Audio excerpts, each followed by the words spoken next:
నమస్కారం ఘంటారావానికి స్వాగతం. ముందుగా ప్రధానాంశాలు. ఉదయం 11 గంటలకు పార్లమెంటు బడ్జెట్ సమావేశాలు. రాష్ట్రపతి ప్రసంగం, ఆర్థిక సర్వేను ప్రవేశపెట్టనున్న నిర్మలమ్మ.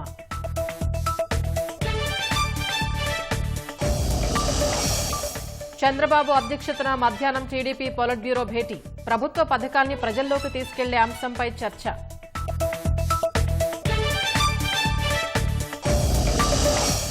కర్నూలులో హైకోర్టు బెంచ్ ఏర్పాటుకు శరవేగంగా అడుగులు. న్యాయమూర్తులకు సౌకర్యాలపై వివరాలు ఇవ్వాలని లేఖ.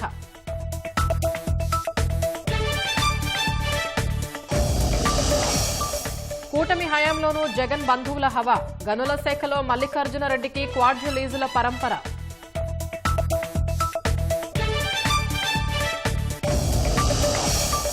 సుబ్రహ్మణ్యం హత్య కేసు విచారణలో పురోగతి శూన్యం. అనంతబాబుకు శిక్ష పడేలా చేయాలని బాధితుల డిమాండ్.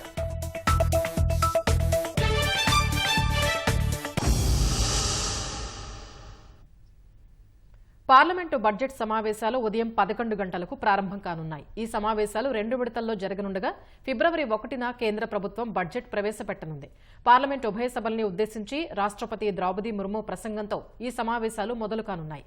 మహాకుంభమేళాలో తొక్కిసలాటతో పాటు పలు అంశాల్ని లేవనెత్తనున్నట్లు అఖిలపక్ష భేటీలో ప్రతిపక్షాలు పేర్కొనగా అజెండా బీఏసీలో నిర్ణయం జరుగుతుందని కేంద్రం తెలిపింది. పార్లమెంటు బడ్జెట్ సమావేశాలకు సర్వం సిద్ధమైంది. శుక్రవారం నుంచి మొదలయ్యే ఈ సమావేశాలు 2 విడతల్లో జరగనున్నాయి. తొలి విడత పార్లమెంటు సమావేశాలు శుక్రవారం మొదలై ఫిబ్రవరి 13 వరకు, రెండో విడత మార్చి 10న మొదలై ఏప్రిల్ 4న ముగియనున్నాయి. ఫిబ్రవరి 1న కేంద్ర ప్రభుత్వం వార్షిక బడ్జెట్ ప్రవేశపెట్టనుంది. ఈ సమావేశాల్లో మొత్తం 16 బిల్లులను ప్రవేశపెట్టి వాటిని ఆమోదించుకోవాలని కేంద్రం భావిస్తోంది. అందులో వక్ఫ్ చట్ట సవరణ బిల్లు, ఇమిగ్రేషన్, ఫారినర్ బిల్లులు ఉన్నాయి. పార్లమెంటు బడ్జెట్ సమావేశాల తొలి రోజైన శుక్రవారం రాష్ట్రపతి ద్రౌపది ముర్ము ఉభయ సభలను ఉద్దేశించి ప్రసంగించనున్నారు.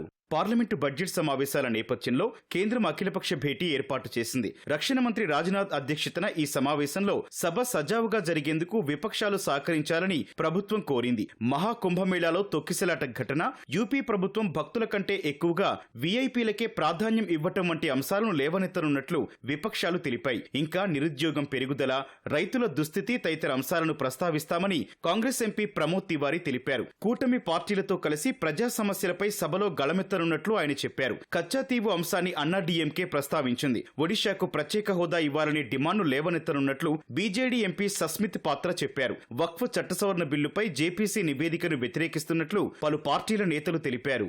ముఖ్యమైన అంశాలను చర్చించేందుకు సిద్ధమని పార్లమెంటరీ వ్యవహారాల శాఖ మంత్రి కిరణ్ రిజిజు తెలిపారు. పార్లమెంటు సమావేశాల ఎజెండాపై బీఏసీ నిర్ణయిస్తుందని చెప్పారు. ఈ సమావేశాల్లో రాష్ట్రపతి ప్రసంగం, బడ్జెట్పై చర్చకే ప్రాధాన్యం ఉంటుందని కేంద్ర మంత్రి కిరణ్ రిజిజు పేర్కొన్నారు. సీఎం చంద్రబాబు ఇవాళ పశ్చిమ గోదావరి జిల్లా పెనుగొండలో పర్యటించనున్నారు. వాసవి మాత ఆత్మార్పణ దినోత్సవంలో పాల్గొని ప్రభుత్వ లాంఛనాలతో పట్టు వస్త్రాలు సమర్పించనున్నారు. తర్వాత పార్టీ కేంద్ర కార్యాలయం ఎన్టీఆర్ భవన్ కు రానున్న సీఎం ప్రజల నుంచి వినతులు స్వీకరించనున్నారు. తర్వాత చంద్రబాబు అధ్యక్షతన టీడీపీ పొలిట్ బ్యూరో సమావేశం కానుంది. మధ్యాహ్నం 3 గంటలకు జరిగే ఈ సమావేశంలో పార్టీ సంస్థాగత వ్యవహారాలు, సభ్యత్వాలు, కోటి దాటడం వంటి అంశాలపై చర్చిస్తారు. ఫిబ్రవరి నుంచి పార్టీ నేతలు, ఎమ్మెల్యేలు ప్రజల్లోకి వెళ్లేలా కార్యాచరణ రూపకల్పనపై చర్చ జరగనుంది. ప్రభుత్వ పథకాలను ప్రజల్లోకి తీసుకువెళ్లే అంశంపైన చర్చించనున్నారు. పార్టీ పరంగా పలు కీలక నిర్ణయాలు తీసుకునే అవకాశం ఉంది. మంగళగిరిలోని 6వ బెటాలియన్ మైదానంలో డీజీపీ ద్వారకా తిరుమలరావుకు వీడ్కోలు పరేడ్ జరుగుతోంది. వీడ్కోలు సభలో ద్వారకా తిరుమలరావు మాట్లాడుతున్నారు. ప్రత్యక్ష ప్రసారం ద్వారా చూద్దాం. వారి సహకారం ఉండబట్టే we are able to strengthen the policing. Police సిబ్బంది అందరూ, అధికారులు, సిబ్బంది అందరూ కూడా నేను ఎప్పుడు చెప్తా ఉంటాను, my strength lies in you అని. ఇవాళ మనం ఏదైనా సాధించగలిగాము అంటే అదంతా మీ సహకారం, మీ కృషి అని చెప్పి ఇవాళ నేను సాధించింది ఏదైనా సరే, ఈ 35 సంవత్సరాలు సాధించి కూడా I only dedicated to you, ఇదంతా మీకే చెందుతుందని చెప్పి తెలియజేస్తా ఉన్నాను. ఈ సందర్భంగా అనేక క్లిష్ట పరిస్థితుల్లో, అది నక్సలైట్లని నిరోధించడంలో అయితేనేమి, ఆపరేషన్స్లో అయితేనేమి, త్యాగాలు చేసినటువంటి పోలీస్ సిబ్బంది అందరినీ, వారి ఫ్యామిలీస్ని ప్రత్యేకంగా ధన్యవాదాలు తెలియజేసుకుంటా ఉన్నాను.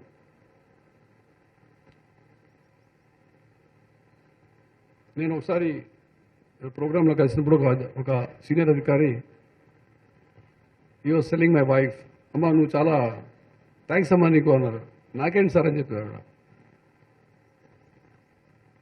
నువ్వు ఆయన కొంచెం పని చేసుకోవడానికి పూర్తిగా వదలబట్టి ఆయన అసలు మిమ్మల్ని అందరూ వదిలేసి పని చేసుకోగలుగుతున్నాడు అని అన్నారు ఆయన. సో ఈ సందర్భంగా నాకు ఇంత ముఖ్యంగా పని విషయంలో పూర్తిగా అవకాశం ఇచ్చండి నా సతీమణికి, కుటుంబ సభ్యులకి ప్రత్యేకంగా కృతజ్ఞతలు తెలియజేసుకుంటా ఉన్నాను.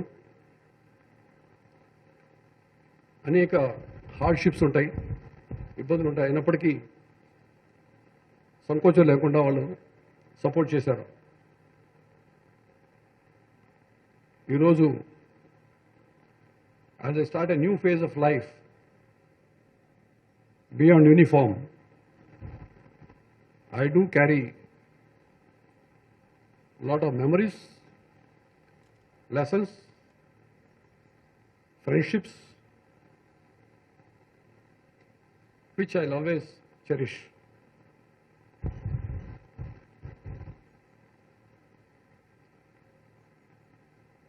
యాక్టివ్ సర్వీస్లో లేనప్పటికీ నా హృదయం ఎప్పుడు కూడా it beats for the AP police అని చెప్పి తెలియజేసుకుంటా ఉన్నాను. మీతో నిర్మించుకున్నటువంటి బంధాలు, అనుబంధాలు, మీతో కలిసి చేసినటువంటి కార్యకలాపాలు, మిషన్స్, మీతో పాటు నేను చేసినటువంటి అప్హోల్డ్ చేసినటువంటి విలువలు అన్నీ కూడా నా మదిలో ఎప్పటికీ ఉంటాయి.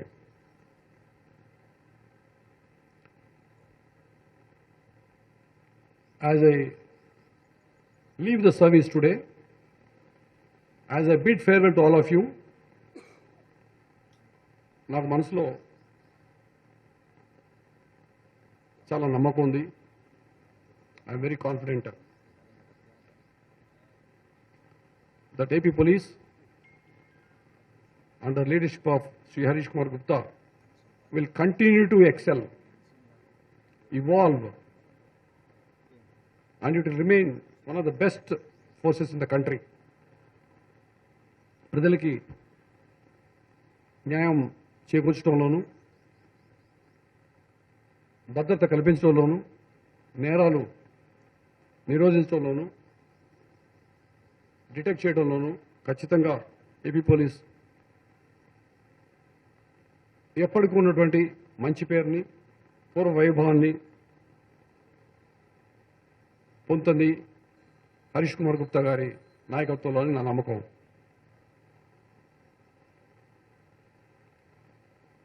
I trust his abilities, resolve, and dedication to serve the people with honor and integrity. Today, with immense gratitude and deep respect, I thank each and every one of you who are present here, who are not actually present in this parade today, who have been part of my journey.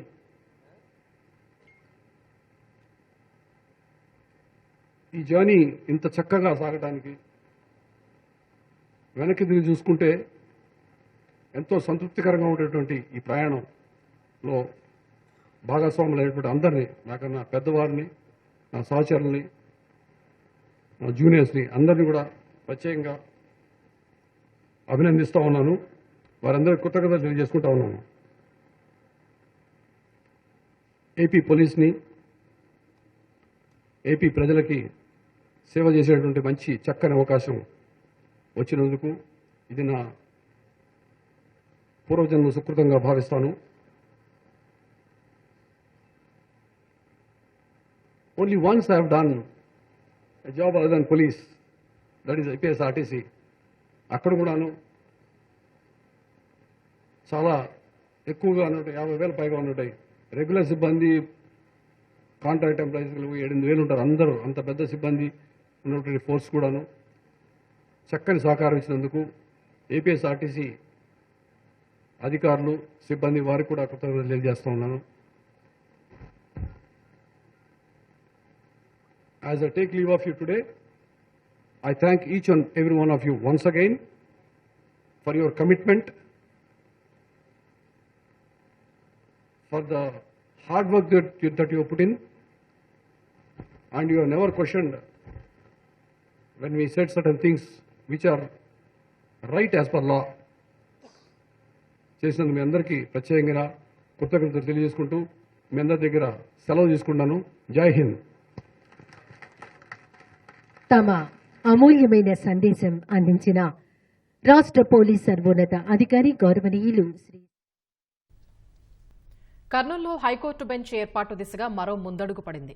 న్యాయమూర్తులకు సౌకర్యాలపై వివరాలు ఇవ్వాలని కర్నూలు కలెక్టర్కు high court registrar లేఖ రాయటం, వెంటనే ప్రభుత్వ private భవనాలు పరిశీలించాలని ఆయన అధికారులను ఆదేశించడం చకచకా జరిగిపోయింది.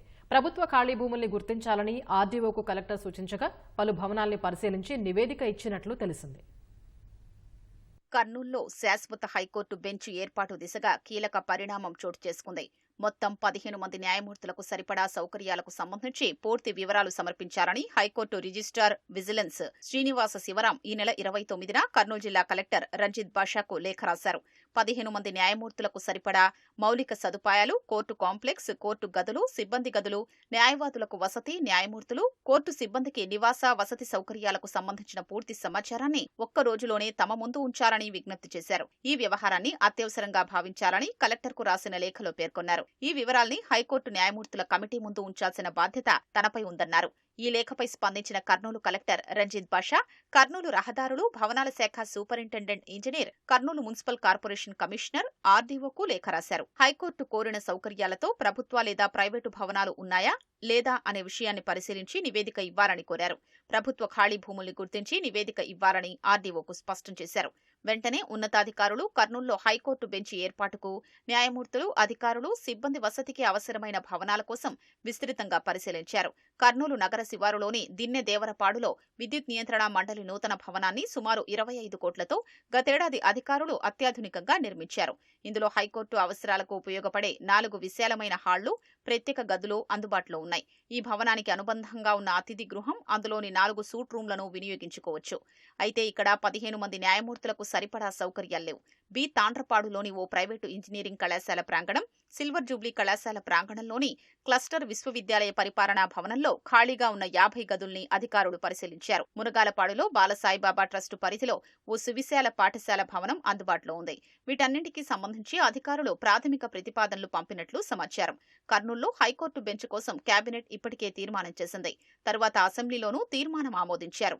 కర్నూలులో హైకోర్టు బెంచ్ ఏర్పాటు ప్రతిపాదనపై అభిప్రాయాన్ని తెలిపేందుకు కాంపిటెంట్ అథారిటీ ముందు ఈ వ్యవహారాన్ని ఉంచాలని కోరుతూ ఏపీ న్యాయశాఖ అప్పటి కార్యదర్శి గతేడాది అక్టోబర్ 28న హైకోర్టు రిజిస్ట్రార్ జనరల్ కు లేఖ రాశారు. మరోవైపు కర్నూలులో హైకోర్టు బెంచ్ ఏర్పాటుపై సీనియర్ న్యాయమూర్తులతో ఓ కమిటీని సీజే జస్టిస్ ధీరజ్ సింగ్ ఠాకూర్ ఏర్పాటు చేశారు. Justice Ravinath Tilhari, justice R Raghunandan Rao, justice N Jayasurya, justice B Krishnamohan కు కమిటీలో స్థానం కల్పించారు. కూటమి ప్రభుత్వం అధికారంలోకి వచ్చి 6 నెలలు దాటినా గనుల శాఖలో జగన్ బంధువుల హవా నడుస్తూనే ఉంది.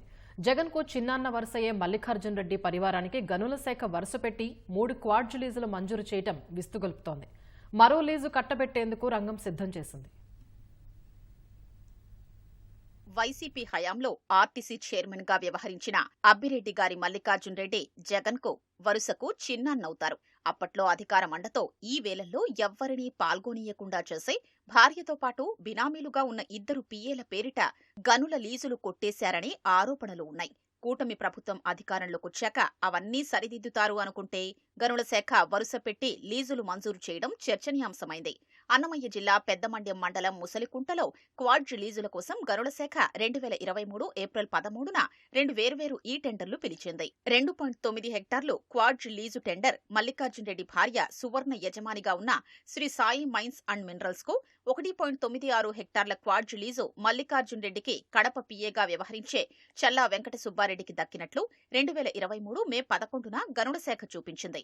ఆ తరువాత వివిధ రకాల అనుమతుల కోసం అవసరమైన దస్త్రాన్ని మల్లికార్జునరెడ్డి పరుగులు పెట్టించారు. ఆ తరువాత ప్రభుత్వం మారింది, కూటమి అధికారంలోకి వచ్చింది. అయినా మల్లికార్జునరెడ్డి హవా తగ్గలేదు. గనుల శాఖలో తిష్టవేసిన వైసీపీ భక్త అధికారులు 2024 అక్టోబరు 16న మల్లికార్జునరెడ్డి భార్య, పిఏలకు 20 ఏళ్ల కాల వ్యవధితో ఆయా లీజులు మంజూరు చేస్తూ ఉత్తర్వులు ఇచ్చేశారు.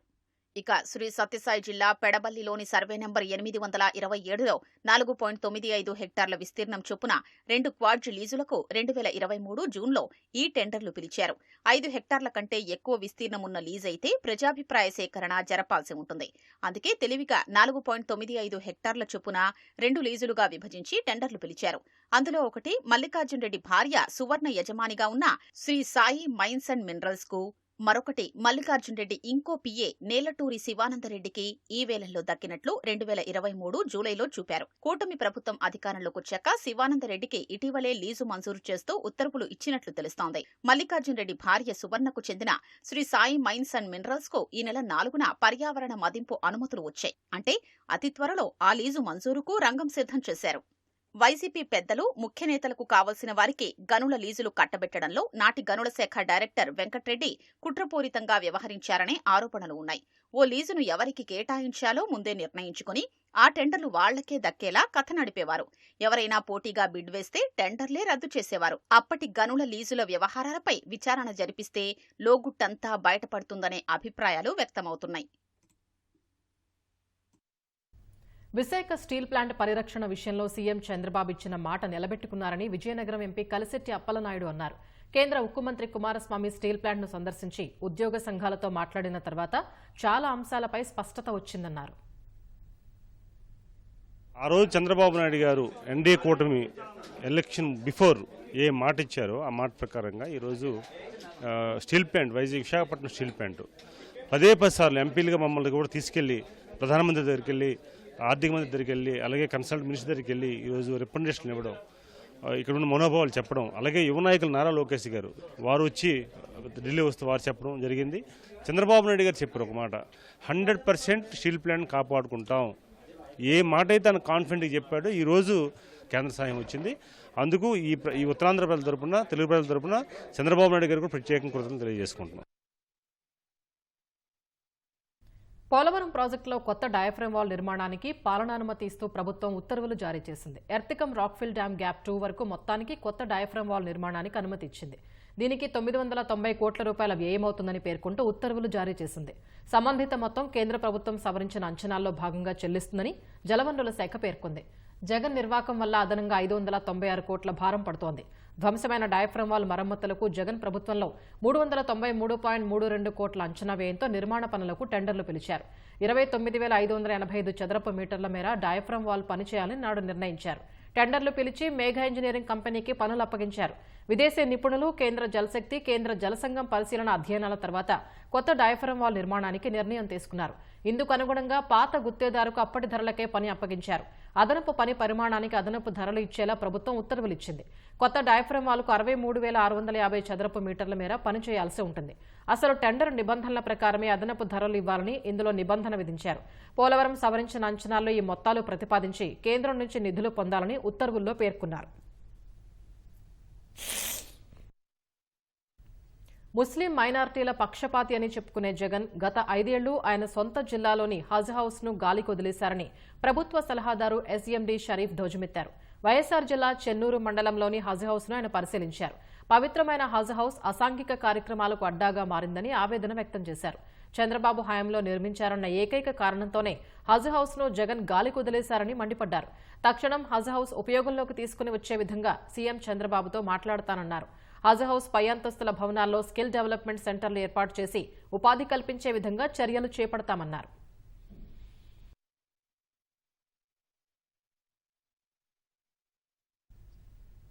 ఎస్సీ యువకుడు సుబ్రహ్మణ్యాన్ని వైసీపీ ఎమ్మెల్సీ అనంతబాబు హతమార్చి మృతదేహాన్ని డోర్ డెలివరీ చేసిన కేసు విచారణలో పురోగతి కనిపించడం లేదు. ప్రధాన నిందితుడు అనంతబాబు మధ్యంతర బెయిల్పై స్వేచ్ఛగా విహరిస్తుండగా బాధిత కుటుంబం న్యాయం కోసం ఎదురుచూస్తోంది. కేసు పునర్విచారణ చేపట్టి ముద్దాయిలకు త్వరితగతిన శిక్ష పడేలా చేయాలనే డిమాండ్ వినిపిస్తోంది. దళిత యువకుడు తన వద్ద డ్రైవర్గా పనిచేస్తున్న సుబ్రహ్మణ్యాన్ని 2022 మే 19న వైసీపీ ఎమ్మెల్సీ అనంతబాబు కిరాతకంగా హతమార్చి మృతదేహాన్ని డోర్ డెలివరీ చేయడం అప్పట్లో పెను సంచలనం రేపింది. ఈ కేసును నీరుగార్చేందుకు తొలి నుంచి ప్రయత్నించిన వైసీపీ సర్కార్ హత్య జరిగిన 3 రోజులకు అనుమానాస్పద మృతిగా కేసు నమోదు చేశారు. శవ పరీక్షలో 31 గాయాలు, 3 అంతర్గత గాయాలైనట్లు తేలింది. దళిత సంఘాలు, పౌర హక్కుల సంఘాల ఆందోళనతో అనంతబాబును 2022 మే 23న అరెస్టు చేశారు. సుబ్రహ్మణ్యాన్ని హత్య చేసినట్లు అనంతబాబు ఒప్పుకున్నారని అప్పటి తూర్పుగోదావరి జిల్లా ఎస్పీ రవీంద్రనాథ్ రెడ్డి స్వయంగా మీడియాకు వెల్లడించారు. ఆ తర్వాత కేసు విచారణలో పోలీసులు తీవ్ర నిర్లక్ష్యం చూపారు. అనంతబాబు అరాచకాలు, దోపిడీలు, అతడిపై గతంలో రౌడీ షీటున్న సమాచారాన్ని దాచిపెట్టి ఎలాంటి నేర చరిత్ర లేదని కోర్టుకు తప్పుడు సమాచారం ఇచ్చారు. వాటిని పరిగణలోకి తీసుకుని అనంతబాబుకు సుప్రీంకోర్టు మధ్యంతర బెయిల్ ఇవ్వడం, ఆయన జైలు నుంచి విడుదలవ్వడం జరిగిపోయాయి. 2 ఏళ్లుగా అనంతబాబు స్వేచ్ఛగా బయట తిరుగుతుంటే సుబ్రహ్మణ్యం తల్లిదండ్రులు మాత్రం న్యాయం కోసం నిరీక్షిస్తున్నారు. సుబ్రహ్మణ్యం తండ్రి సత్యనారాయణ కూలీకి వెళ్లలేని పరిస్థితుల్లో ఉంటే తల్లి నూకాలమ్మ ఇళ్లల్లో పనులకు వెళుతూ కుటుంబాన్ని నెట్టుకొస్తున్నారు. వైసీపీ హయాంలో పరిహారంగా ఇస్తామన్న 2.5 ఎకరాల భూమి, సుబ్రహ్మణ్యం సోదరుడికి ఉద్యోగమూ ఇవ్వలేదు. కూటమి ప్రభుత్వమైనా న్యాయం చెయ్యాలని సుబ్రహ్మణ్యం తల్లిదండ్రులు, బంధువులు కోరుతున్నారు.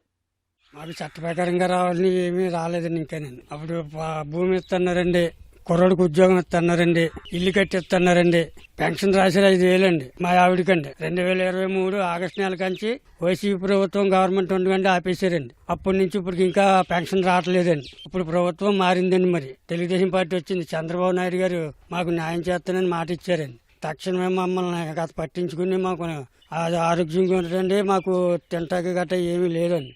మాకు కుటుంబానికి సహకరించాలని చంద్రబాబు నాయుడు గారు ముఖ్యమంత్రి గారిని కోరుతున్నామండి. అలాగే మాకు న్యాయం జరిగేదాకా పోరాడతామండి. మేము వదిలిపెట్టమండి. చాచీటి ఒక్కడాన్ని వేసారండి అనంతబాబు మీద. అది మాత్రం అబద్ధం అండి. ఇంకా ఉన్నారండి, ఆడు కూడా ఇంకా చాలా మంది ఉన్నారండి. వాళ్ళందరినీ కూడా అదుపులో తీసుకుని అరెస్ట్ చేయవలసిందిగా కోరుతున్నాం. కొడుకును కోల్పోయాను, పోషించే కొడుకునండి. నా భర్తకి షుగర్ అండి, ఏ పనికి పాటుకు లేదు. నేను 2 నెలల కాడ చేస్తే మాకు సరిపోతుందండి మా పోషకారం. నా కొడుకు జాబ్ ఇస్తా అన్నారు, చిన్న కొడుకు జాబ్ కూడా ఇంకా ఇవ్వలేదండి. రేపు మా పని జరుపుతున్నారండి కలెక్టర్ ఆఫీస్ గారికి వెళ్తుంటేనే. అమ్మ రేపంటే మేము ఆశించి వచ్చేస్తున్నామండి. ఇంకా అలాగలా లేట్ అయిపోయిందండి. 3 సంవత్సరాలు సుమారు అయిపోతుంది. అనంతబాబు బేల్ మీద తిరుగుతున్నాడండి. అతను బేల్ కూడా కొట్టేయాలండి. అతను మరి చంపేసి అంత ధైర్యంగా తిరుగుతున్నాడంటే మరి న్యాయం ఎక్కడ ఉందండి? మాకు ఈ గవర్నమెంట్ అన్న మమ్మల్ని ఆదుకుంటుందని ఎప్పటికప్పుడే ఎదురు చూస్తా ఉన్నామండి అప్పటి నుంచి కూడా. అనాథలైపోయారు కదండి బాబు. తల్లి తండ్రి కూడా ఆడు చూస్తే పని చేసుకోలేడండి.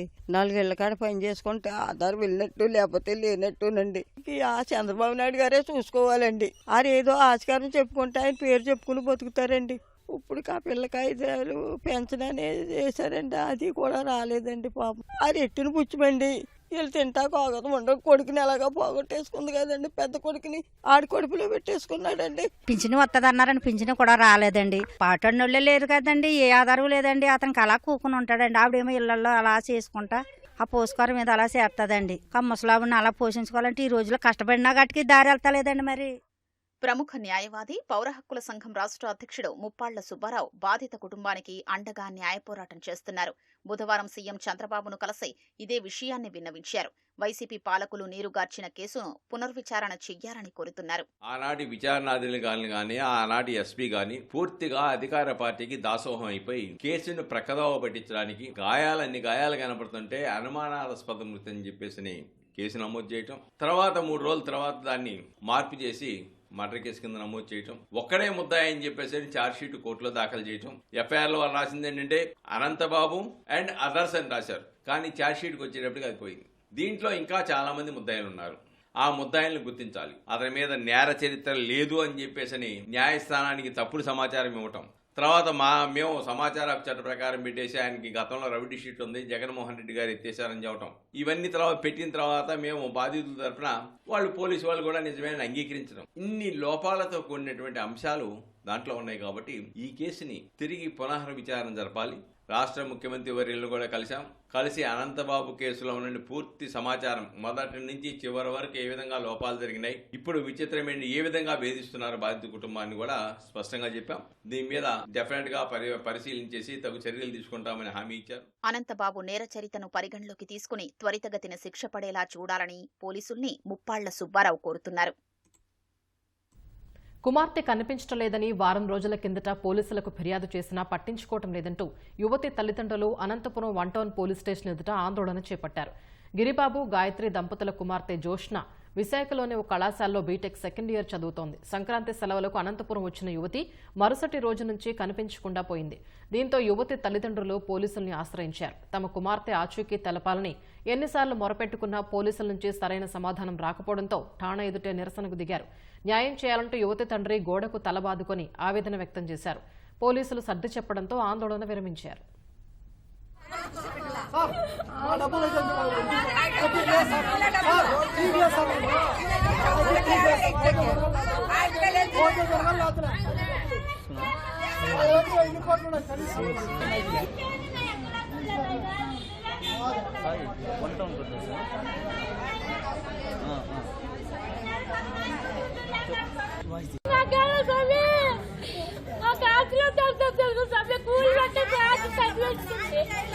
Não conhece a gente, não é